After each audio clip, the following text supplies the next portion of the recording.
علماء کرام کے تازہ بیانات کے لیے اس چینل کو سبسکرائب کریں اور بیل آئیکن پر کلک کریں۔ الحمدللہ رب العالمین والعاقبۃ للمتقین والصلاة والسلام علی سید الانبیاء والمرسلین۔ قال اللہ تعالی وتبارک فی القرآن المجید والفرقان الحمید۔ بسم اللہ الرحمن الرحیم۔ ان اللہ وملائکتہ یصلون علی النبی یا ایھا الذین آمنوا صلوا علیہ وسلموا تسلیما۔ الصلاۃ والسلام علیک یا رسول اللہ وعلی آلک واصحابک یا محبوب رب العالمین۔ الصلاۃ والسلام علیک یا رسول اللہ وعلی آلک واصحابک یا راحت العاشقین۔ تمام حمد و ثنا، تعریف و توصیف اللہ جل مجدہ الکریم کی ذات بابرکات کے لیے، جو خالق کائنات بھی ہے اور مالک شاشہات بھی۔ اللہ جل وعلا کی حمد و ثنا کے بعد حضور نبی اکرم شفیع امم رسول محتشم نبی مکرم صلی اللہ علیہ وسلم کے حضور ناز میں اپنی عقیدتوں، ارادتوں اور محبتوں کا خراج پیش کرنے کے بعد عالی مرتبت ذی وقار معزز محترم محتشم سامعین، خواتین و حضرات، السلام علیکم ورحمۃ اللہ وبرکاتہ۔ کتاب رحمت قرآن مجید سے جو آیت نور تلاوت کرنے کا شرف پایا ہے، اس پر کچھ گفتگو آپ کے گوش گزار کروں گا۔ اللہ تعالی میری زبان پر کلمۃ الحق جاری فرمائے۔ اللہ تعالی جل شانہ نے ہمیں بہت سارے کام کرنے کا حکم دیا۔ نماز، روزہ، حج، زکوٰۃ، دیگر اعمال صالحہ بجا لانے کا حکم نامہ مالک کی طرف سے ہمیں پہنچا ہے۔ کچھ امور، کچھ کام ایسے ہیں کہ ہم نہیں کر سکتے، وہ کام مالک خود کرتا ہے۔ پیدا کرنا، رزق باہم پہنچانا، حیات اور ممات، بہت سارے امور مخلوق سے سر انجام نہیں ہو سکتے، اور کچھ کام ایسے کہ جو اللہ کی شان کے لائق نہیں۔ ہمیں سجدے کا حکم دیا گیا، لیکن وہ سجدے سے پاک ہے اس لیے کہ وہ خود مسجود ہے۔ ہمیں دیگر اعمال کا حکم دیا گیا، لیکن وہ اعمال وہ خود نہیں بچا لاتا، چونکہ وہ اعمال اس کے لیے کیے جاتے ہیں۔ لیکن ایک عمل ایسا ہے کہ وہ خود بھی کرتا ہے اور ہمیں بھی کرنے کا حکم دیا ہے۔ وہ عمل کون سا ہے؟ ارشاد ہوا، ان اللہ وملائکتہ یصلون علی النبی، بے شک اللہ جل شانہ اور اس کے فرشتے عزت والے نبی پر درود بھیجتے ہیں۔ اے ایمان والو، تم اس عظیم المرتبت نبی پر درود بھی بھیجو اور خوب سلام بھی پڑھو۔ یہ حکم نامہ ہمیں ارشاد فرمایا گیا کہ یہ وہ بابرکت اور متبرک کام ہے کہ جو تمہارے رب کا بھی عمل ہے، اس کے فرشتوں کی بھی ڈیوٹی ہے، اور اس سعادت مندی سے، اس بابرکت عمل سے محبوب کے غلاموں تم محروم نہ رہ جانا۔ تم بھی یہ سعادتیں سمیٹو اور یہ برکتیں حاصل کرو، میرے مصطفیٰ پہ درود پڑھا کرو۔ اب درود کیا ہے؟ صلاۃ کا معنی درود کر لیا اور فارغ ہو گئے۔ درود بھی اردو کا لفظ نہیں ہے، یہ کسی اور زبان کا لفظ ہے جو اردو میں مستعمل ہے۔ تو صلاۃ کا معنی درود کیا، تو درود کا معنی کیا ہے؟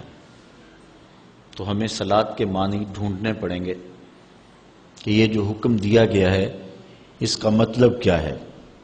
تو اسی آیت کریمہ کی تفسیر کتاب التفسیر بخاری میں دیکھیں، حضرت ابو العالیہ رضی اللہ تعالی عنہ سے مروی ہے کہ یہ جو مصطفیٰ کریم علیہ السلام پر درود پڑھنے کا حکم دیا گیا ہے، جس کو عربی میں صلاۃ اور کسی دوسری زبان میں درود سے تعبیر کرتے ہیں، اس کا مطلب کیا ہے، اس کا مفہوم کیا ہے؟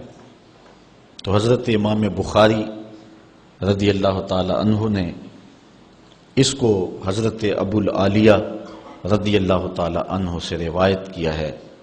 فَهِيَ مِنْهُ عَزَّ وَجَلَّ ثَنَاؤُهُ عَلَيْهِ عِنْدَ الْمَلَائِكَةِ وَتَعْظِيمُهُ، کہتے ہیں کہ صلاۃ کا یعنی درود کا مطلب جب اللہ کی طرف نسبت کر کے معنی کریں گے تو اس کا مطلب اور مفہوم یہ ہوگا کہ اللہ تعالیٰ فرشتوں کی مجمع میں محبوب کی ثنا کرتا ہے، محبوب کی تعریف فرماتا ہے۔ ثناؤہ علیہ عند الملائکہ وتعظیمہ، اور محبوب کی عظمت کو بیان کرتا ہے۔ تو ہر وہ عمل جس سے حضور علیہ السلام کی عظمت کو بیان کرنا مقصود ہو، ہر وہ کام جس سے حضور کی ثنا کرنا مقصود ہو، یہ صلاۃ کے درود کے زمرے میں آئے گا۔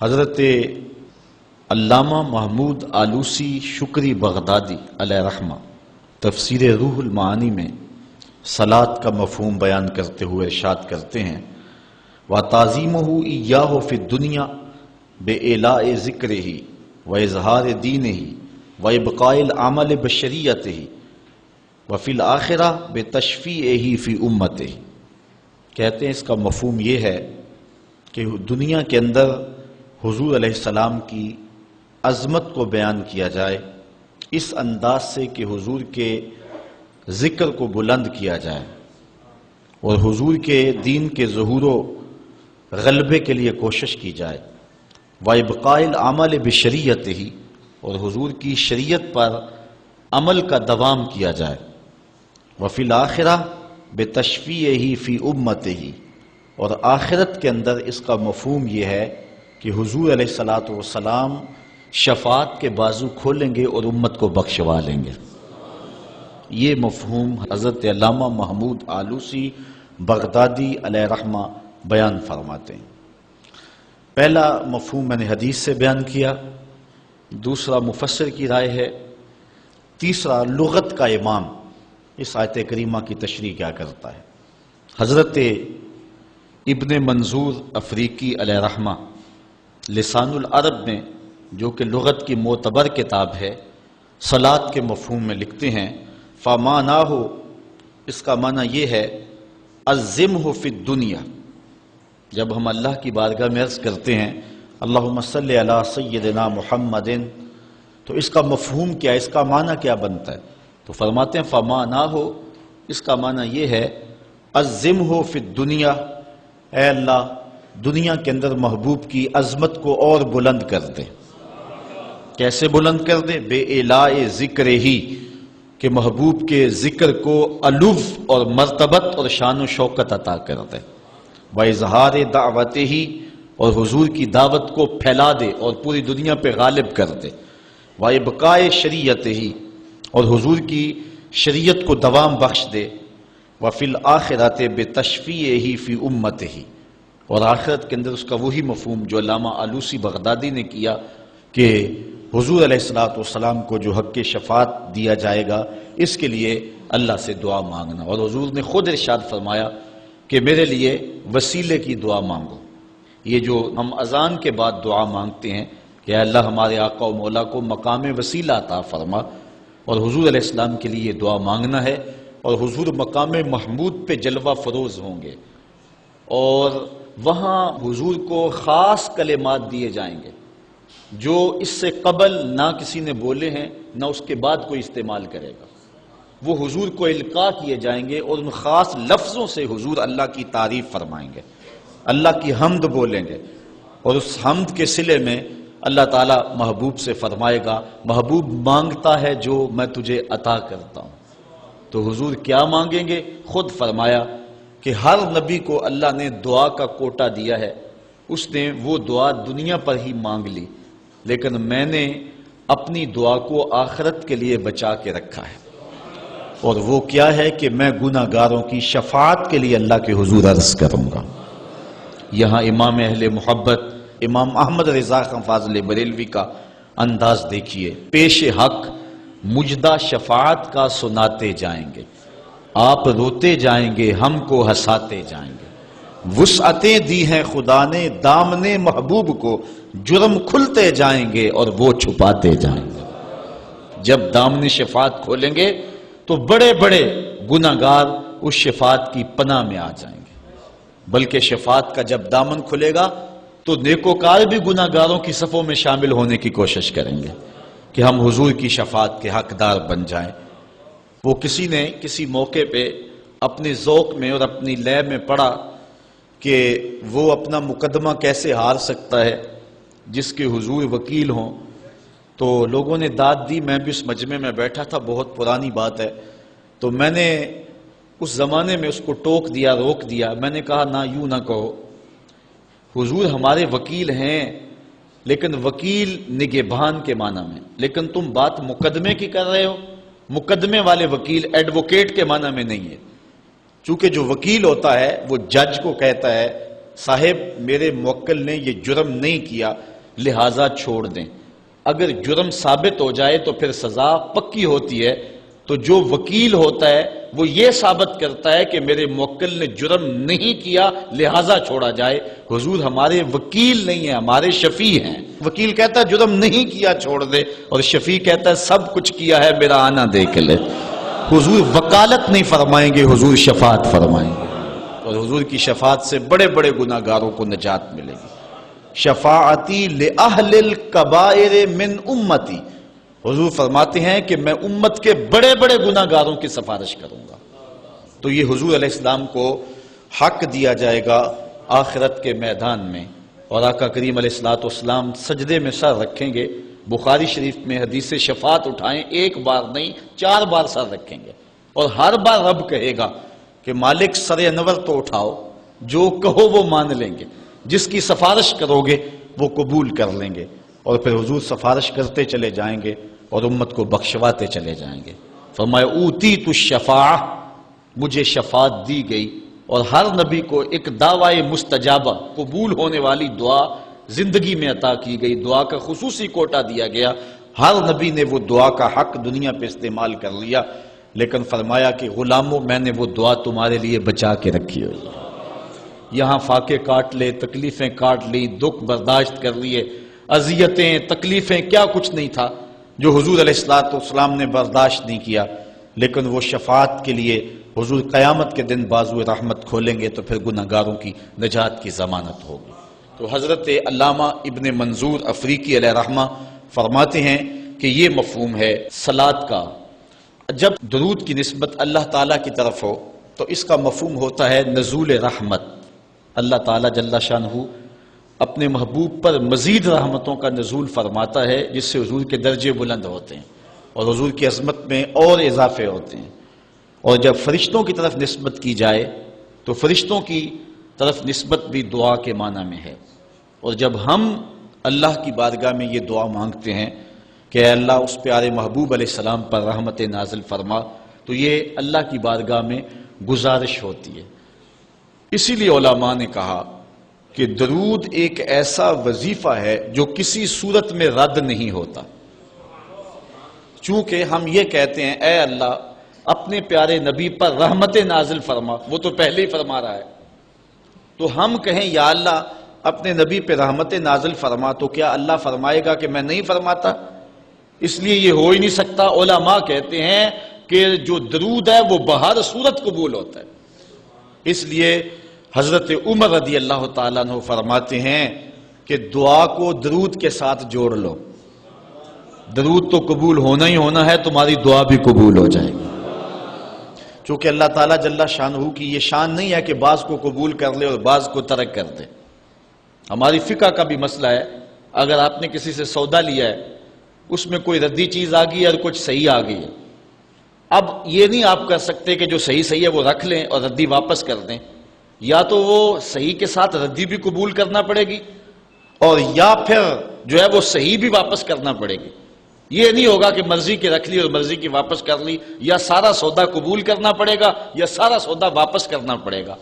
تو اللہ تعالیٰ جل شانہ کے حضور جب درود کے ساتھ دعا مانگی جائے تو پھر اللہ تعالیٰ جل شانہ اس دعا کو چھانٹ کے الگ نہیں کرتا کہ میں نے یہ نہیں قبول کرنی، درود کے ساتھ جو مانگی ہوئی دعا ہے اللہ وہ بھی مستجاب فرما لیتا ہے، وہ بھی قبول فرما لیتا ہے۔ درود پاک وہ بابرکت عمل ہے کہ جو اہل ایمان کو تعلیم دیا گیا۔ علماء نے لکھا کہ زندگی میں ایک مرتبہ درود شریف پڑھنا فرض ہے، اور جب حضور علیہ السلام کا نام لیا جائے اس وقت درود پڑھنا واجب ہے۔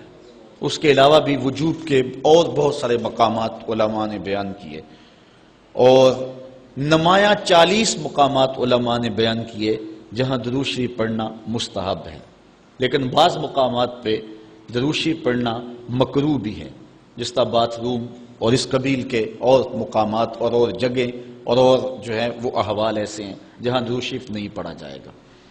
باقی درود شریف وہ بابرکت وظیفہ ہے، وہ مقبول بارگاہ عمل ہے کہ جس کو جتنی بار مرضی پڑھو، ایک تو طبیعت میں اکتاہٹ نہیں ہوتی، انسان تھکتا نہیں، اور دوسرا اس عمل کی برکتیں اتنی ہیں، اس کا ثواب اتنا ہے کہ حضور نبی رحمت صلی اللہ علیہ وسلم کا فرمان حضرت ابو ہریرہ رضی اللہ تعالی عنہ سے سماعت کر لیجئے کہ حضور علیہ السلام نے ارشاد فرمایا من صلی علیہ صلاۃً واحدۃً صلی اللہ علیہ عشراً، جو میرے اوپر ایک مرتبہ درود پڑھتا ہے اللہ تعالیٰ اس پہ 10 رحمتوں کا نزول فرماتا ہے۔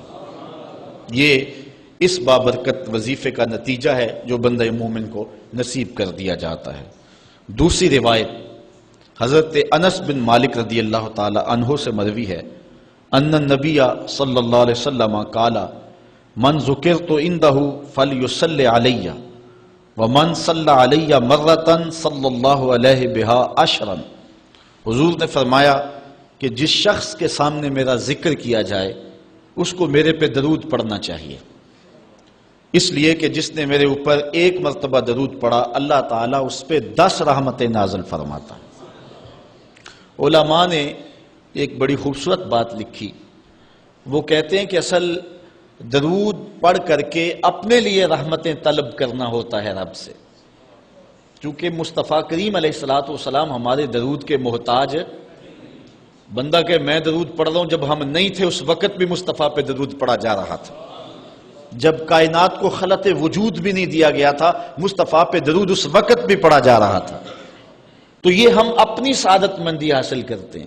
اس کی مثال یہ ہے کہ جو مانگنے والے ہیں وہ 2 طرح کے ہوتے ہیں۔ سورۃ الفاتحہ کی تفسیر میں میں نے مختصر بات آپ کے سامنے اس عنوان سے رکھی تھی۔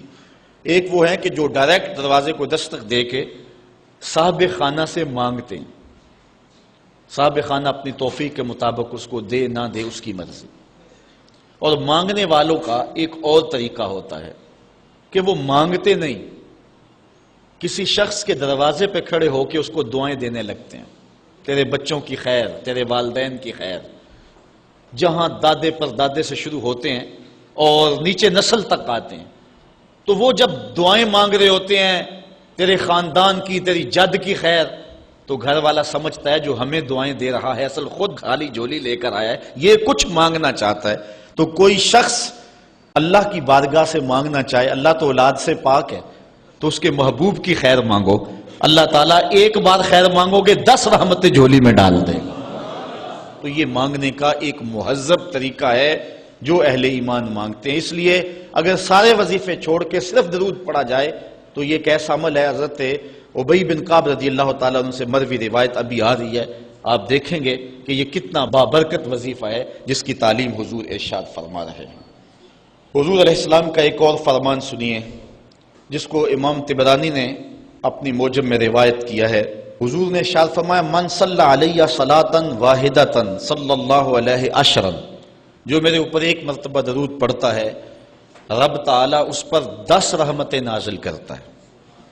ومن صلی علیہ عشرا صلی اللہ علیہ مئۃ، اور جو میرے اوپر 10 مرتبہ درود پڑھتا ہے اللہ تعالیٰ اس پہ 100 رحمتیں نازل فرماتا ہے۔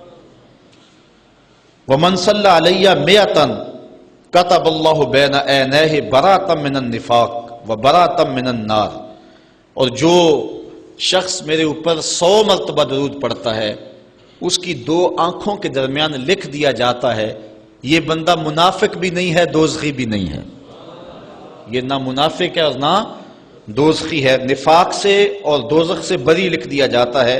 وَأَسْكَنَهُ اللَّهُ يَوْمَ الْقِيَامَةِ مَعَ الشُّهَدَاءِ، اور اللہ تعالیٰ جل شانہ قیامت کے دن جس مرتبے پر شہداء کو ٹھہرائے گا اسی مقام پہ درود پڑھنے والوں کو ٹھہرائے گا۔ یہ ثواب ہے اس شخص کے لیے کہ جو حضور پر کثرت کے ساتھ درود پڑھتا ہے۔ حضرت عبد الرحمن بن عوف رضی اللہ تعالی عنہ سے ایک روایت سنیے، فرماتے ہیں یہ عشرہ مبشرہ سے ہیں، جلیل القدر صحابی ہیں، اور صحابہ میں سب سے زیادہ امیر صحابی بھی یہی ہیں۔ 1,44,000 صحابہ میں سب سے امیر ترین صحابی حضرت عبد الرحمن ابن عوف رضی اللہ تعالی عنہ ہیں۔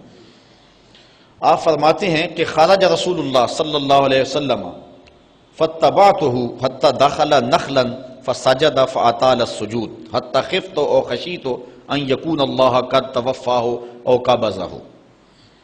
کہتے ہیں ایک دن حضور گھر سے باہر تشریف فرما ہوئے، مسجد نبوی سے نکلے تو میں بھی حضور کے پیچھے پیچھے چل پڑا، حضور علیہ الصلوۃ والسلام کے تتبع میں، حضور کی اتباع میں میں بھی حضور کے پیچھے چل پڑا۔ حتی داخل نخلا، یہاں تک کہ کھجوروں کے ایک باغ میں حضور تشریف فرما ہو گئے، میں بھی اس باغ میں حضور کے پیچھے چلا۔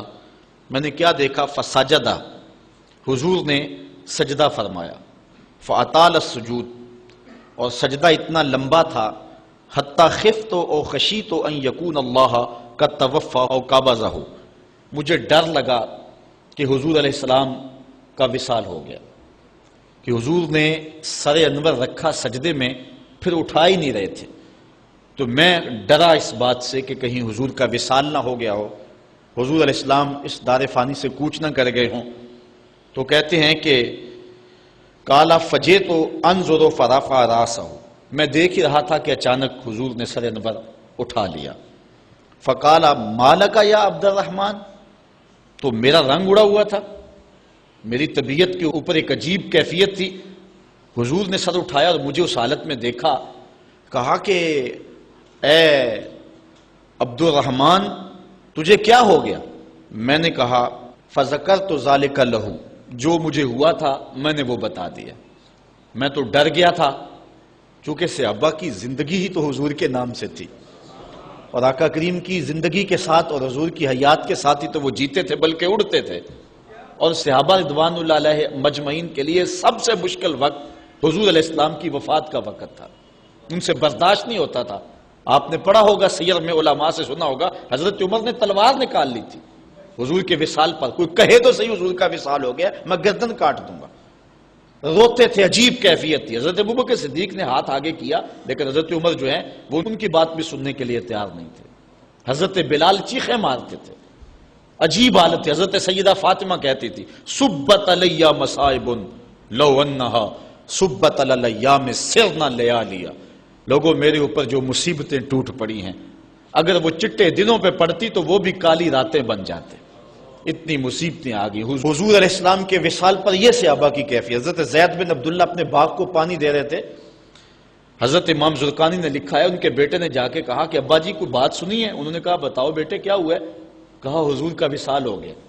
تو حضرت زید نے یوں ہاتھ اٹھائے اور سنو انہوں نے کیا کہا، اللہم اذہب بصری حتی لا ارا بعد حبیبی محمد احدا، اے اللہ مجھے اندھا کر دے، مجھے نابینا کر دے۔ آنکھوں کے چراغ روشن اس لیے تھے کہ تیرے رسول کو دیکھتا تھا، اب حضور اگر اس دنیا سے چلے گئے تو میں نے آنکھوں کی چراغ کیا کرنے؟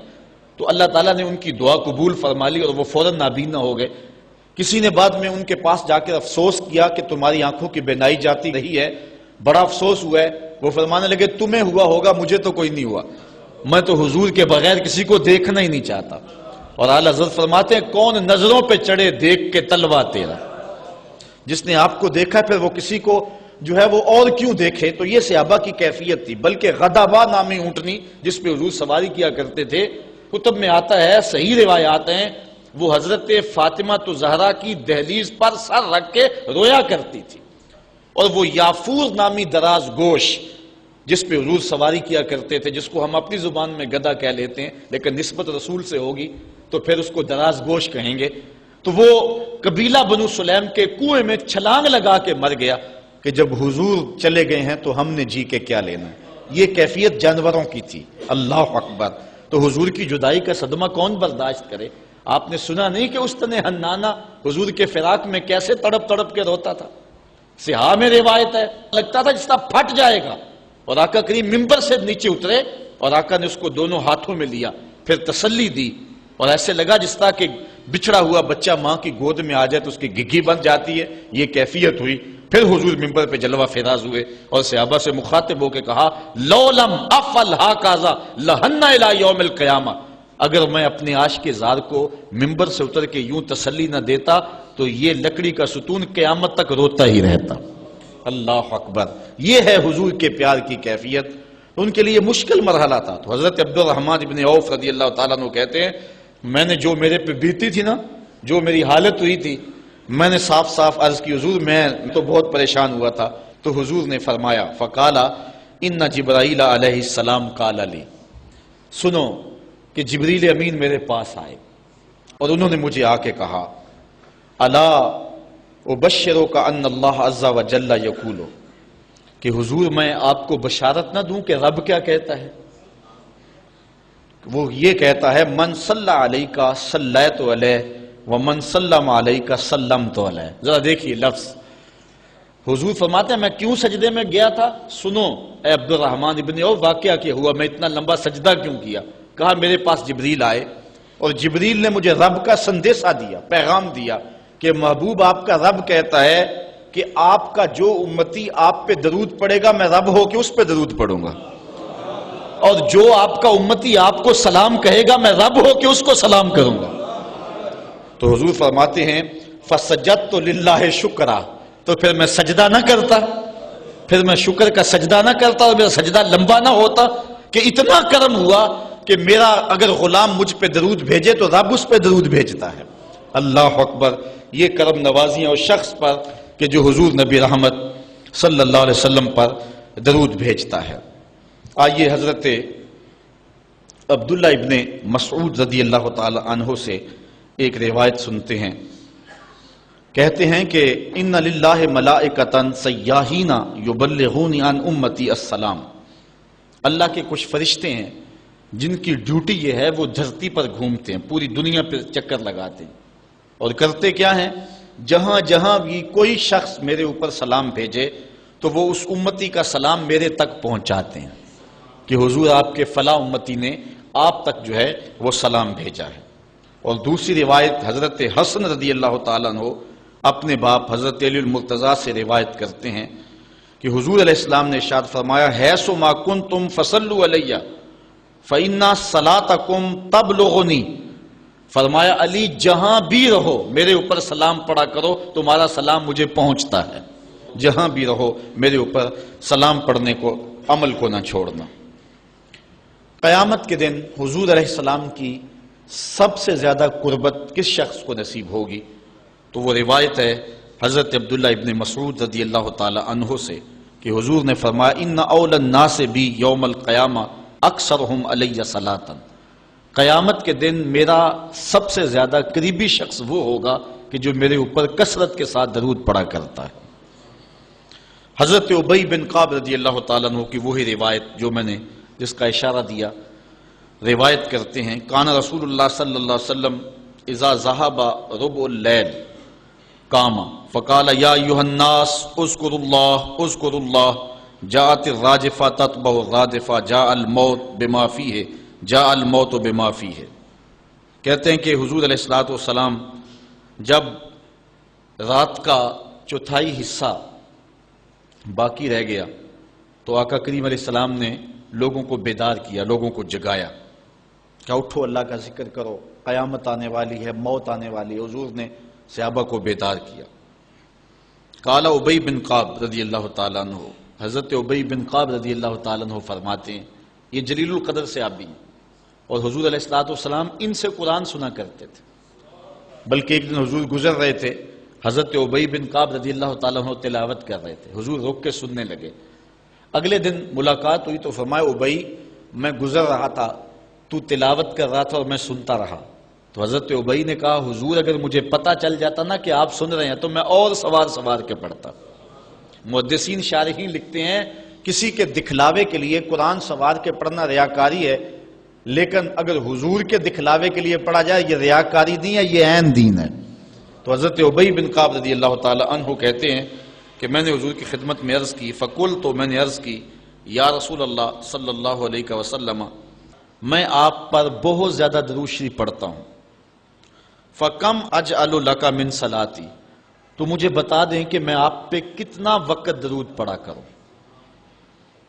قال ما شئت، کہا جتنا تو پڑھ سکتا ہے، جتنا تیرے پاس وقت ہے، جتنی تیری مرضی ہے، میں کوئی مقرر نہیں کرتا۔ قال قلت، تو میں نے کہا الربع، میں چوتھا حصہ درود پڑھا کروں گا، باقی 3 حصے باقی وظیفے کر لیا کروں گا۔ قال ما شئت، حضور نے فرمایا تیری مرضی، وَإِن زِدْتَ فَهُوَ خَيْرٌ لَكَ، لیکن اگر درود زیادہ پڑھے نا تو تیرے لیے ہوگا بہتر۔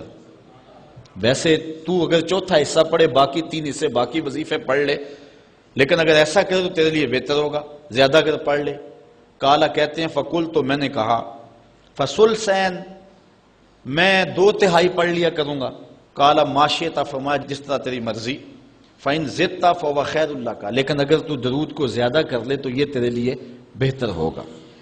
قلت النصف، میں نے عرض کی حضور میں آدھا وقت درود پڑھ لیا کروں گا، باقی آدھا وقت دیگر وظائف پڑھ لیا کروں گا۔ قلت، جب میں نے یہ بات کہی تو حضور نے فرمایا ما شئت، جو تیری مرضی، جو تیرے دل میں آئے۔ وَإِن زِدْتَ فَهُوَ خَيْرٌ لَكَ، لیکن اگر تو درود کو اور زیادہ کر دے تو تیرے لیے ہے بہتر۔ کہتے ہیں کہ میں نے عرض کی اجعل لک صلاتی کلھا، حضور پھر میں سارا وقت درود ہی پڑھ لیا کروں گا، میں سارا وقت درود ہی پڑھ لیا کروں گا۔ تو آقا کریم نے فرمایا پھر تجھے دنیا کی تکلیفیں بھی نہیں پہنچیں گی اور آخرت میں بھی تجھے نجات مل جائے گی، کیونکہ انسان وظیفہ 2 مقاصد کے لیے کرتا ہے، میری دنیا کے معاملہ ٹھیک ہو جائیں، کچھ وظائف اس لیے پڑھتا ہے، یا پھر میری آخرت ٹھیک ہو جائے اس لیے وظائف پڑھتا ہے۔ 2 ہی غرضیں ہوتی ہیں وظائف پڑھنے سے، لیکن حضور نے فرمایا اگر تو سارا وقت درود پڑھتا رہے تو پھر تیری دنیا بھی ٹھیک ہو جائے گی، تیری آخرت بھی ٹھیک ہو جائے گی، تیرے سارے معاملے ٹھیک ہو جائیں گے۔ اللہ اکبر۔ اور حضور علیہ السلام کا یہ ایک اور فرمان سنیے جس کو حضرت انس رضی اللہ تعالیٰ عنہ روایت کرتے ہیں۔ حضور علیہ السلام نے ارشاد فرمایا من صلی علی فی یوم 1000 مرہ لم یمت حتی یری مقعدہ من الجنہ، جو ایک دن میں 1000 مرتبہ میرے اوپر درود پڑے وہ اتنی دیر تک مرے گا نہیں جب تک جنت میں اپنا ٹھکانہ نہیں دیکھ لیتا۔ یہ اللہ تعالیٰ اس کو خاص نور نصیب فرمائے گا۔ اور آئیے سنیے حضور علیہ السلام کیا ارشاد فرما رہے ہیں۔ حضرت ابو درداء رضی اللہ تعالی عنہ سے روایت ہے، امام ابن ماجہ نے اپنی سند سے اس کو روایت کیا ہے۔ قال قال رسول اللہ صلی اللہ علیہ وسلم، اکثروا علی من الصلاۃ کل یوم الجمعہ فإنہ مشہود تشہدہ الملائکہ، حضور نے فرمایا کہ ہر جمعے کے دن میرے اوپر کثرت کے ساتھ درود پڑھا کرو، چونکہ یہ یوم مشہود ہے، اس دن فرشتے حاضر ہوتے ہیں، تو جمعے کے دن کثرت کے ساتھ باقی دنوں کی نسبت میرے اوپر درود پڑھا کرو۔ تو وَإِنَّ أَحَدًا لَن يُصَلِّيَ عَلَيَّ إِلَّا أُرِدَتْ عَلَيَّ صَلَاتُهُ حَتَّى يَفْرُغَ مِنْهَا، اس لیے کہ تم میں سے جو کوئی میرے اوپر درود پڑھتا ہے جب تک فارغ نہیں ہو جاتا اس کا درود جو ہے وہ میرے اوپر پہنچا دیا جاتا ہے۔ کالا، تو حضرت ابو درداء کہتے ہیں قل، تو میں نے کہا وبعد الموت، حضور جب آپ اس دنیا سے چلے جائیں تو کیا اس کے بعد بھی یہ وظیفہ اور یہ عمل جاری رکھیں؟ حضرت ابو درداء رضی اللہ تعالی عنہ نے جو ہے یہ وضاحت حضور سے پوچھی، اور یہ بھی بڑے جلیل القدر صحابی ہیں، بلکہ صحابہ میں سے انتہائی متقی اور پرہیزگار صحابی ہیں، بلکہ حضرت ابو درداء کے بارے میں آتا ہے کہ فجر کی نماز پڑھ کے جلدی چلے جاتے تھے۔ ایک دن حضور نے روک کر کے کہا ابو درداء کاہے کی جلدی ہوتی ہے کہ رکتے بھی نہیں، بہت جلدی چلے جاتے ہو؟ عرض کی حضور میرے ہمسایوں کے گھر میں کھجور کا ایک لمبا درخت ہے، اور آج کل مدینے میں کھجوروں کے پکنے کا موسم ہے، اور سحری کے وقت ٹھنڈی ہوائیں مدینے کو سلامی دینے آتی ہیں، اور میں اس لیے جلدی جلدی چلا جاتا ہوں کہ وہ جو کھجوریں جھڑ کے میرے ویڑے میں گر جاتی ہیں، بچوں کے اٹھنے سے قبل ہمسائے کے گھر میں پھینک دوں، کہیں میرا بچہ کوئی نہ کھا لے۔ اور ہماری سڑک سے گنے کی ٹرالی گزر کے تو دیکھیں، یہ دیکھیے حضور علیہ السلام کے صحابی کا عمل اور ان کی زندگی کے معمولات۔ یہ ہے حضرت ابو درداء رضی اللہ تعالیٰ عنہ، کہتے ہیں میں نے حضور سے کہا حضور جب آپ اس دنیا سے چلے جائیں گے تو کیا پھر بھی درود آپ کو بھیجیں اور پھر بھی آپ پر پہنچتا رہے گا؟ تو سنو حضور نے کیا کہا۔ حضور نے فرمایا ان اللہ حرم علی الارض ان تاکل اجساد الانبیاء علیہم الصلاۃ والسلام، اللہ تعالیٰ نے مٹی پر حرام کر دیا ہے کہ وہ نبیوں کے جسموں کو کھائے۔ نبی قبروں میں زندہ ہوتے ہیں اور ان کو رزق بھی دیا جاتا۔ حضرت ابن ماجہ نے یہ روایت بے اسناد جید، اچھی سند کے ساتھ اس کو روایت کیا ہے، بلکہ حضور نبی رحمت صلی اللہ علیہ وسلم نے ارشاد فرمایا کہ جب کوئی شخص میرے اوپر درود پڑھتا ہے تو اللہ تعالیٰ جل شانہ میری روح میرے بدن میں لٹا دیتا ہے، حتیٰ کہ میں اس کے سلام کا جواب دیتا ہوں۔ وہ کیا کسی نے کہا، شعر تو سادہ سا ہے لیکن اس حدیث کا ترجمہ ہے، وہ کسی شاعر نے کہا تھا کہ درود پڑھنے سے ثواب ملتا ہے اور سلام پڑھنے سے جواب ملتا ہے۔ اگر کوئی شخص حضور کی بارگاہ میں سلام پیش کرے تو اس کا جواب ملتا ہے، اور اہل حق حضور علیہ السلام کی بارگاہ میں اس سلام کو محسوس کرتے ہیں۔ حضرت امام مالک نے یہ بات کہی کہ اگر کوئی شخص حضور کے روضے پہ جائے، باقی ائمہ کہتے ہیں کہ وہ کہے کہ میں حضور کے روضے کی زیارت کر کے آیا ہوں، لیکن امام مالک کہتے ہیں کہ یہ نہ کہے میں حضور کے روضے کی زیارت کر کے آیا ہوں، بلکہ یہ کہے میں حضور کی زیارت کر کے آیا ہوں، کیونکہ حضور علیہ السلام کو جس نے حضور کے روضے کو دیکھا، حضور نے فرمایا وہ ایسے ہی ہے جس نے میری زندگی میں اس نے مجھے دیکھا۔ حضرت شیخ سید احمد کبیر الرفائی رحمت اللہ تعالی علیہ بہت بڑے بزرگ گزرے، ساری زندگی حضور پر کثرت کے ساتھ درود پڑھا، اور حضور علیہ السلام کی طرف سے جو باطن میں جواب آتا رہا اس کو موصول کرتے رہے۔ اللہ تعالیٰ جل شانہ نے توفیق دی، پھر دیار نور میں حاضر ہوئے۔ 555 ہجری کا یہ واقعہ ہے۔ اس کو تمام مکاتب فکر کے لوگوں نے سوائے ایک مکتبہ فکر کے اپنی کتابوں میں لکھا ہے۔ تبلیغی جماعت والوں نے اپنے شیخ الحدیث زکریا سہارنپوری نے کتاب الحج میں لکھا ہے، باقی لوگوں نے بھی لکھا ہے، درجنوں تذکرہ نگاروں نے اس واقعہ کو بیان کیا ہے، اور اس کی صحت پر اہل علم کو کوئی اختلاف نہیں ہے۔ 555 ہجری کی بات ہے کہ وہ حضور کے روضے پہ بنفس نفیس حاضر ہوئے، اور حاضر ہو کے انہوں نے جو حضور کی بارگاہ میں عرض کی، چونکہ سید تھے، حضور کی اولاد تھی، کہا کہ حضور ساری زندگی میری روح سلام لے کے آپ کی خدمت میں حاضر ہوتی تھی، اور آپ کا روحانی جواب وصول کرتی تھی۔ آج آپ کا بیٹا بنفس نفیس خود حاضر ہو گیا، آج میں روحانی جواب نہیں لوں گا، اور حضور کے روضے کے سامنے کھڑے ہو گئے اور ادب سے سلام پیش کیا۔ پھر کیا ہوا، 70,000 لوگ مسجد نبوی میں موجود تھے جنہوں نے دیکھا حضور نے دست انور روضہ انور سے باہر نکال دیا، اور حضرت شیخ سید رفاعی رحمت اللہ تعالی علیہ نے حضور کے دست کرم کا بوسہ لیا۔ حضرت غوث اعظم شیخ عبد القادر جیلانی علیہ رحمہ فرماتے ہیں اتفاق سے اس دن میں بھی موجود تھا، اور کہتے ہیں کہ حضرت امام رفاعی کے صدقے سے حضور کے دست اقدس کی زیارت میں نے بھی کر لی۔ اللہ اکبر! یہ حضور علیہ السلام کا شفقت فرمانا ہے ان لوگوں پر جو حضور علیہ السلام پر کثرت کے ساتھ درود پڑھتے ہیں۔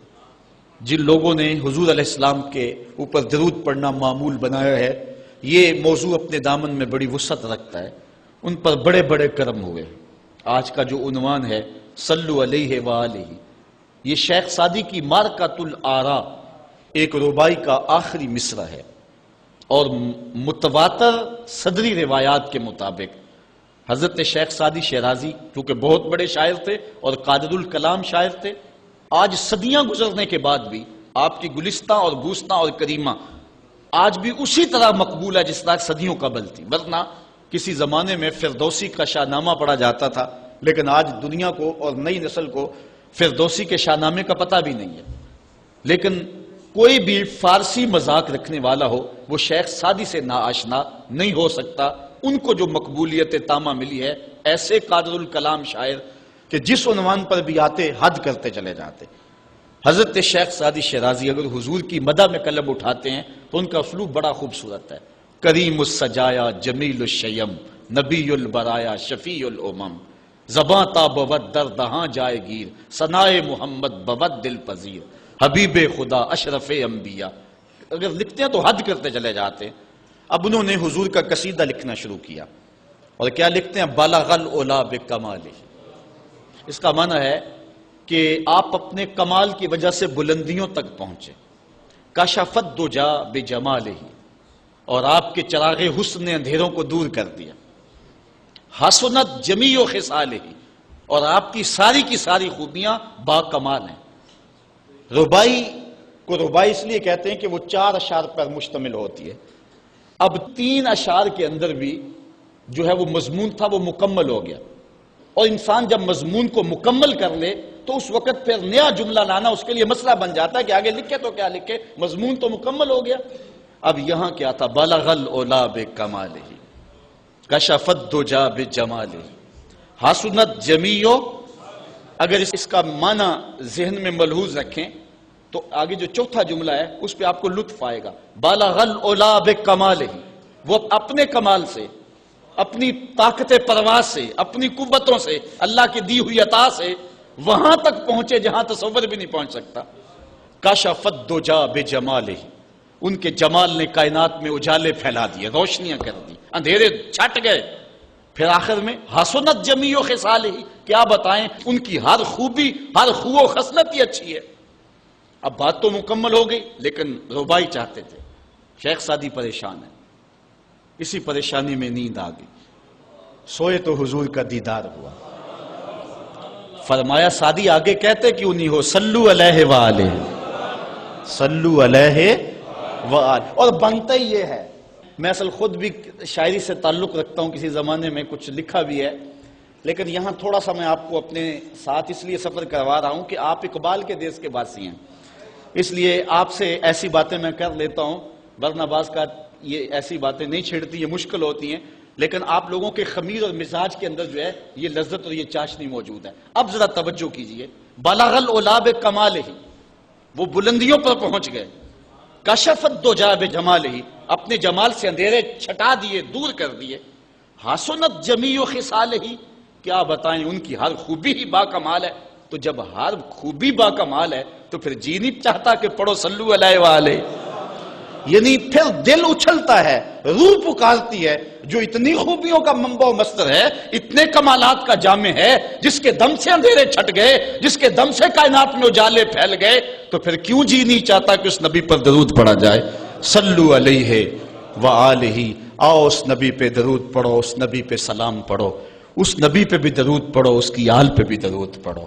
بلغ العلا بکمالہ، کشف الدجی بجمالہ، حسنت جمیع خصالہ، صلو علیہ وآلہ۔ میں درود شریف کے عنوان سے اپنی گفتگو کو ختم کروں اور امام بوصیری کا ذکر نہ کروں تو یہ ناانصافی ہوگی۔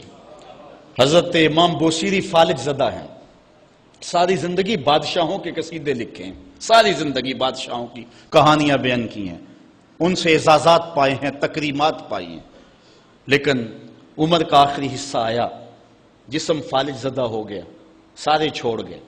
تنہائی، بیماری اور غربت، یہ تین چیزیں اگر اکٹھی ہو جائیں تو ان کو کاٹنا بڑی قیامت ہوتی ہے۔ تنہائی، غربت اور بیماری، یہ تینوں اکٹھی آ گئی حضرت امام بوصیری پہ۔ صحت مند کے سارے گاہک ہوتے ہیں، بیمار پڑ گئے تو کوئی پوچھتا ہی نہیں ہے۔ ایک دن خیال آیا، ساری زندگی شہنشاہوں کے قصیدے لکھے، آج اس کا قصیدہ نہ لکھوں جو کائنات کا دولہ ہے۔ اللہ اکبر، قلم پکڑا، پھر حضور کا قصیدہ لکھا۔ یہ قصیدہ بردہ شریف مکمل کیا۔ رات ہوئی، حضرت امام بوصیری سوئے، آقا کریم علیہ السلام تشریف لائے، اور یہ بات ذہن میں رکھیں، حضور نے ارشاد فرمایا، من رآنی فی المنام فقد رآنی فإن الشیطان لا یتمثل بی۔ یہ ابن ماجہ میں 6 طرق سے روایت مروی ہے، ویسے بخاری دیگر کتابوں میں بھی ہے، لیکن ابن ماجہ حجم کے اعتبار سے چھوٹی کتاب ہے، اس میں بھی 6 مرتبہ یہ روایت ہے، باقیوں میں تو بہت مرتبہ یہ روایت آئی ہے۔ ابن ماجہ میں 6 طرق سے یہ روایت ہے۔ حضور نے فرمایا، جس نے مجھے خواب میں دیکھا اس نے مجھے ہی دیکھا، شیطان خواب میں آ کر بھی میری مثل ہونے کا دعویٰ نہیں کر سکتا۔ اچھا، دوسری بات، جس نے حضور کو دیکھا اس نے حضور کو دیکھا، اور جس نے حضور کو دیکھا حضور اس کے خواب میں قصد، ارادے اور مرضی سے آئے۔ میں کسی کے خواب میں جاؤں، آپ کسی کے خواب میں آئیں، نہ آپ کو پتا ہوتا ہے نہ مجھے پتا ہوتا، مجلس سجی ہے، میں گفتگو کر رہا ہوں، اٹھ کے آپ چلے جائیں گے، جا کے سو جائیں، میں خواب میں دوبارہ گفتگو کرتا ہوا پایا جاؤں، مجھے آپ اٹھ کے فون کرے، جناب آج خواب میں آئے تھے، تو مجھے تو نہیں پتا ہوگا، یا آپ کو میں دیکھ لوں دوبارہ تو آپ کو علم نہیں ہوگا، لیکن حضور جس کے خواب میں جائیں قصد، ارادے اور مرضی سے جاتے ہیں۔ تیسری بات، خواب میں کسی کو کچھ کوئی دے تو وہ محض خواب ہوتا ہے۔ لاٹری نکل آئی، کروڑ پتی بن گیا، صبح اٹھیں گے تو کروڑ پتی ہوں گے یا کنگال ہوں گے؟ وہ کیا کسی نے کہا تھا 100 بار میرے ہاتھوں میں تیرا دامن آیا، جب آنکھ کھلی تو اپنا ہی گرے باں تھا۔ کچھ نہیں ہوتا، خواب خواب ہوتا ہے، لیکن حضور کو اگر کوئی خواب میں دیکھے اور حضور کچھ عنایت کریں تو وہ محض خواب نہیں ہوتا۔ حضرت شاہ ولی اللہ محدث دہلوی فرماتے ہیں، میرے والد شاہ عبد الرحیم نے خواب میں انہوں نے حضور کو دیکھا تو آقا کریم علیہ السلام نے اپنے 2 منہ مبارک ان کو عطا کیے۔ کہتے ہیں جب اٹھے تو دیکھا کہ منہ مبارک نہیں تھے، تو پھر ان کی کیفیت وہی ہو گئی، اور پھر حضور خواب میں ملے، فرمایا کہ ہم نے تیرے سرہانے کے نیچے رکھ دیے۔ تو کہتے ہیں کہ وہ 2 بال حضرت شاہ ولی اللہ محدث دہلوی فرماتے ہیں ان کی علامت یہ تھی کہ وہ صندوق میں ہم رکھتے تھے، جب اس کو دھوپ میں لے کے نکلتے بدلی سایہ کیا کرتی تھی، اور فرماتے ہیں کہ جب وراثت تقسیم ہوئی تو 1 بال میرے حصے میں آیا، حضور کا منہ انور، حضور کا منہ مبارک۔ تو جس نے حضور کو خواب میں دیکھا حضور کو ہی دیکھا، حضور قصد سے آئے، جو دیا حقیقت میں دیا۔ اور چوتھی بات، وہ بخاری کی روایت ہے، حضور فرمایا من رآنی فی المنام فسیرانی فی الیقظہ، جس نے مجھے خواب میں دیکھا ان قریب جاگتے بھی دیکھ لے گا۔ شارحین لکھتے ہیں ساری زندگی نہ دیکھ سکا، جب روح نکل رہی ہوگی رخ محبوب سامنے ہوگا، اور اگر اس وقت حضور کا دیدار ہو جائے تو چاہیے بھی کیا، سوکھا نکلے سا ظہوری جے ویخ لواں مکھ تیرا، اگر اس وقت حضور کا دیدار ہو جائے تو اور کیا چاہیے۔ تو حضرت امام بوصیری کہتے ہیں کہ میں سویا مقدر جاگا، حضور تشریف لائے، فرمایا بوصیری جو قصیدہ لکھا ہے وہ سناؤ تو صحیح۔ تو انہوں نے وہ مشہور قصیدہ مولا یصلی وسلم دائماً ابدا، وہ قصیدہ حضور کی خدمت میں پیش کیا۔ تو آقا کریم علیہ السلام نے اپنا دست شفا ان کے بدن پہ پھیرا اور حضور نے اپنی چادر اتار کر کے حضرت امام بوصیری کو دے دی. بردہ عربی میں کہتے ہیں جو ہے وہ چادر کو، اسی لیے اس قصیدے کو قصیدہ بردہ کہتے ہیں، وہ قصیدہ جس کی جزا میں چادر عنایت ہوئی تھی. حضرت امام بوصیری جب اٹھے تو بالکل ٹھیک تھے، چادر اوڑی اور مسجد میں نماز پڑھنے کے لیے جا رہے ہیں. راستے میں ایک درویش کھڑا تھا، کہا بوصیری رات والا قصیدہ تو سناؤ جو تم نے لکھا ہے. حضرت بوصیری کہتے ہیں میں نے لکھا تھا اور کسی کو پتہ نہیں تھا. میں نے کہا کون سا قصیدہ؟ کہنے لگے بھولے نہ بنو جو حضور کو سنایا تھا. کہنے لگے کہ میں نے کہا کہ تجھے کیسے پتہ ہے؟ کہا بتاؤں یہ چادر کون سی ہے؟ اللہ اکبر. تو امام بوصیری رحمت اللہ تعالی علیہ نے حضور علیہ السلام پر یہ درود لکھا، مولا یصلی وسلم دائماً ابدا، اور یہ جزا پائی. حضرت سید محمد بن سلیمان رحمت اللہ تعالی علیہ ایک بزرگ گزرے ہیں. یہ 708 ہجری میں پیدا ہوئے تھے. کہتے ہیں کہ میں ایک دن کسی بستی سے گزر رہا تھا اور وہاں ایک کنواں تھا، اس کا پانی تھوڑا سا نیچے تھا اور میرے پاس کوئی چیز نہیں تھی جس سے میں ڈول ڈال کر کے وہ پانی نکال سکوں. میں متحیر کھڑا تھا. ساتھ ہی ایک شکستہ سا کچا سا مکان تھا، اس مکان کے اوپر ایک چھوٹی عمر کی لڑکی کھڑی تھی. مجھے کہنے لگی کہ آپ پریشان ہیں؟ میں نے کہا ہاں بیٹے مجھے پریشانی یہ ہے کہ میں نے وضو کرنا اور نماز پڑھنی ہے اور وقت جا رہا ہے اور یہ پانی بہت نیچے ہے، اگر تم کچھ میری مدد کر سکتی ہو تو ضرور کرو. وہ چھت سے نیچے آئی اور اس نے آ کے اپنا لعاب اس کنویں میں پھینکا. حضرت شیخ سید محمد بن سلیمان فرماتے ہیں کہ میں نے دیکھا کہ یکا یک کنویں کا پانی اچھل کے کناروں تک آ گیا اور بہنے لگا. میں نے جلدی سے وضو کیا اور پھر میں نے اس لڑکی کو کہا میں تجھے اللہ کا واسطہ دیتا ہوں، تو مجھے بتا کہ تیرے پاس ہے کیا کہ تیرے لب کے ڈالنے سے یہ پانی اچھل کے اوپر آ گیا.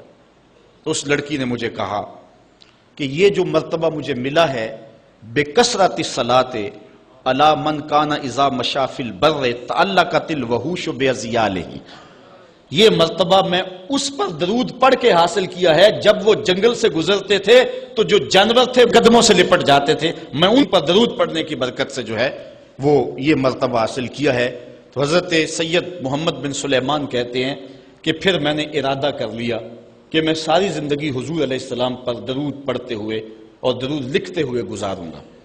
پھر انہوں نے مشہور زمانہ کتاب جس کو اہل علم اور اہل تصوف دلائل الخیرات کے نام سے جانتے ہیں، جس کی متعدد شروحات بھی لکھی گئی، وہ کتاب انہوں نے تصنیف کی.